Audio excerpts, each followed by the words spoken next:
સિંગ પાક બનાવવા માટે મેં અહીંયા 500 ગ્રામ સિંગ કાચી લીધી છે, એને આપણે શેકી લેવાની છે।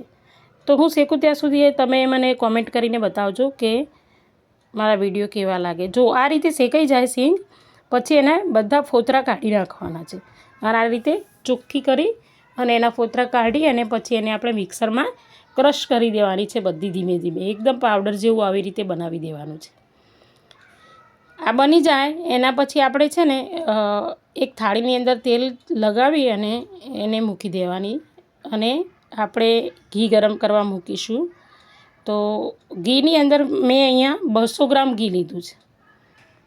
200 ગ્રામ ઘીમાં મેં 500 ગ્રામ ગોળ પણ લીધો છે। હવે આની અંદર છે ને મેં એકલી સિંગ વાપરી છે, પણ જો તમારા બાળકો બદામ કાજુ કંઈ ના ખાતા હોય તો એનો ભૂકો પણ નાખી શકો છો।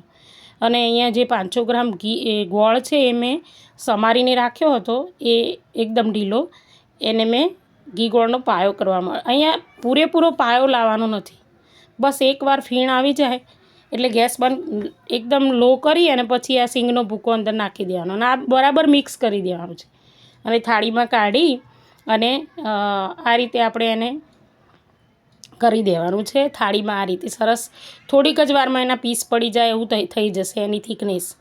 અને જો તમને મારા વિડીયો પસંદ આવતા હોય તો પ્લીઝ સબસ્ક્રાઈબ તો કરો, સબસ્ક્રાઈબ કરવાનું કેમ ભૂલી જાઓ છો, અને કોમેન્ટ કરીને જણાવો કે તમને મારા વિડીયો કેવા લાગ્યો છે, અને મારી ચેનલની અંદર ખાસ કરીને વિઝિટ કરજો, પ્લીઝ સબસ્ક્રાઈબ।